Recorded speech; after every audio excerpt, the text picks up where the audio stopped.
ગરમીમાં માણસને સૌથી પહેલા શું થાય છે તમને ખબર છે? થાક લાગે છે, ગુસ્સો આવે છે, માથું ભારે થવા લાગે છે અને ઘણી વખત તો એ સમજાતું જ નથી કે શરીર ગરમ થવા લાગ્યું છે. કારણ કે ગરમી માત્ર બહાર જ નથી પરંતુ શરીર પણ અંદરથી ગરમ થવા લાગે છે. અને જો શરીર પોતાને કુલ ના રાખી શકે તો પાણીની અછત એટલે કે ડિહાઇડ્રેશન, નબળાઈ, ગરમીને કારણે લાગતો થાક અને ગંભીર ખિસ્સામાં લૂ પણ લાગી શકે છે એટલે કે હીટ સ્ટ્રોક પણ થઈ શકે છે. અને કદાચ એ માટે જ ઉનાળામાં આપણા ઘરોમાં હંમેશા કેટલીક વસ્તુઓ ખવાય છે, જેવી કે કાકડી, ડુંગળી, કાચી કેરી, છાશ. પરંતુ આજે આપણે એ સમજીશું કે આ માત્ર ટ્રેડિશન જ છે કે આની પાછળ કોઈ સાયન્સ પણ રહેલું છે. અને આપણે એ પણ જોઈશું કે ગરમીમાં શરીરની અંદર શું થાય છે અને આ સામાન્ય દેખાતી વસ્તુઓ આપણા શરીરને ગરમીથી કેવી રીતે બચાવે છે. હવે સૌથી પહેલા આપણે એ સમજવું પડશે કે ગરમીમાં શરીર સાથે શું થાય છે. બહારનું ટેમ્પરેચર વધવાની સાથે જ શરીર અંદરથી પોતાને ઠંડુ રાખવા માટે પરસેવો નીકાળે છે. આ વારંવાર પરસેવો નીકળ્યા કરે એટલે શરીર ઠંડુ રહે છે.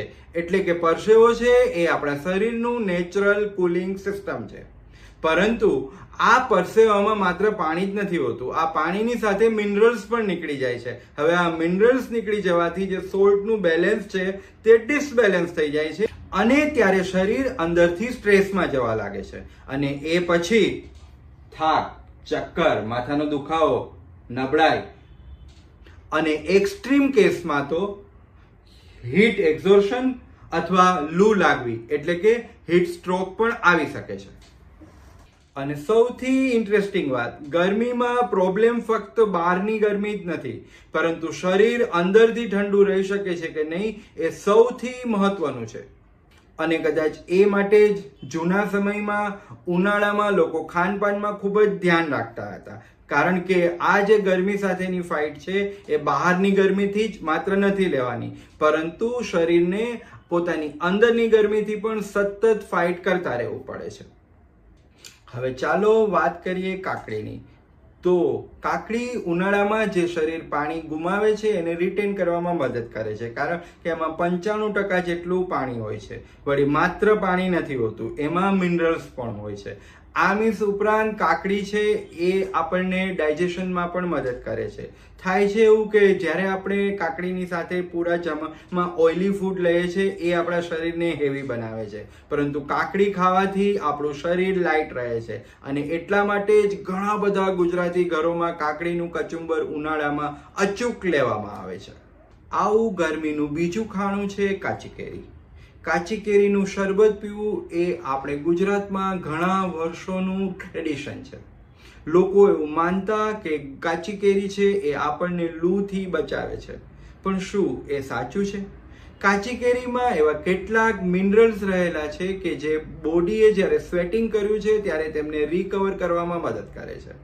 આ મીન્સ ઉપરાંત બોડી સ્વેટિંગની સાથે મિનરલ્સ અને સોલ્ટ પણ ગુમાવે છે. અને કાચી કેરી છે એને હંમેશા આપણે મીઠાની સાથે ખાઈએ છીએ. આ મીઠાની સાથે ખાવાનું કારણ કદાચ એટલા માટે જ હશે કે આ જે સોલ્ટ અને મિનરલ્સ છે એ આપણે કમ્બાઇન્ડ રીતે એક સાથે કાચી કેરી ખાઈને બચાવી શકીએ છીએ. તો આ કોમ્બિનેશન ઉનાળામાં પરફેક્ટ છે. આપણે હવે વાત કરીએ છાશની. ઉનાળો અને છાશ એ ગુજરાતમાં લગભગ સાથે આવે છે એવું કહીએ તો પણ અતિશયોક્તિ ભરેલું નથી.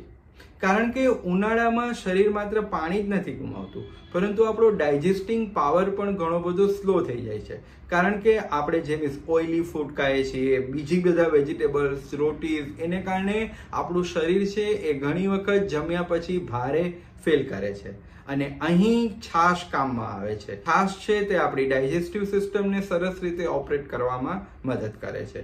છાશ છે એના 3 ફાયદા છે. સૌથી પહેલું એમ ઇઝ હાઇડ્રેશન આપે છે, બીજું કુલિંગ આપે છે અને ત્રીજું ડાયજેશનમાં મદદ કરે છે. એટલા માટે જ વર્ષોથી ગુજરાતના ઘરોમાં છાશ પીવામાં આવે છે.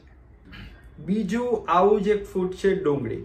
ડુંગળી તો લોકો ખિસ્સામાં પણ રાખે છે. એને ખિસ્સામાં રાખવાથી અને ખાવાથી એ બંનેનો જે ફાયદો છે તે સાયન્ટિફિક રીતે અલગ અલગ છે, પરંતુ એ બંને કેસમાં ફાયદાકારક જરૂર છે. ડુંગળીને કચુંબર તરીકે મીઠા સાથે ખાવાથી એ શરીરનું ટેમ્પરેચર ઘણું ઓછું કરે છે અને ગરમીમાં આપણને રાહત આપે છે. આપણા ગુજરાતમાં ઘઉંની રોટલી અને બાજરીનો રોટલો ખાવાનો નોર્મલ ચલણ છે, પરંતુ બાજરો આપણે ઉનાળામાં ન ખાવો જોઈએ કારણ કે એની પ્રકૃતિ ગરમ છે. બને ત્યાં સુધી આપણે ઘઉં પણ એવોઇડ કરવું જોઈએ અને ઘઉંને રિપ્લેસ કરવા જોઈએ જુવારથી. ઘણા લોકો માને છે કે જુવાર છે તે ઘઉંની સાપેક્ષમાં ઓછું હીટ જનરેટ કરે છે અને શરીરને ઠંડુ રાખે છે. આ મીન્સ ઉપરાંત જુવારમાં ઘઉં કરતાં ફાઈબર વધારે હોય છે અને આ ફાઈબરને કારણે જુવાર છે એ ડાયજેશનમાં પણ આપણને મદદ કરે છે. આ ઉપરાંત ઉનાળામાં સિઝનલ ફ્રૂટ પણ ખાવા જોઈએ, જેમ કે તરબૂચ, ખરબૂચ, લીંબુ. આ બધા ફ્રૂટ છે એ શરીરને પાણી રિટેન કરવામાં વધારે મદદ કરે છે. હવે એક ઇમ્પોર્ટન્ટ વાત, ઘણી વખત ગરમી માત્ર તાપમાનને કારણે ડેન્જરસ નથી બનતી, પરંતુ આપણી આદતો પણ શરીરને અંદરથી સ્ટ્રેસમાં મૂકી દે છે.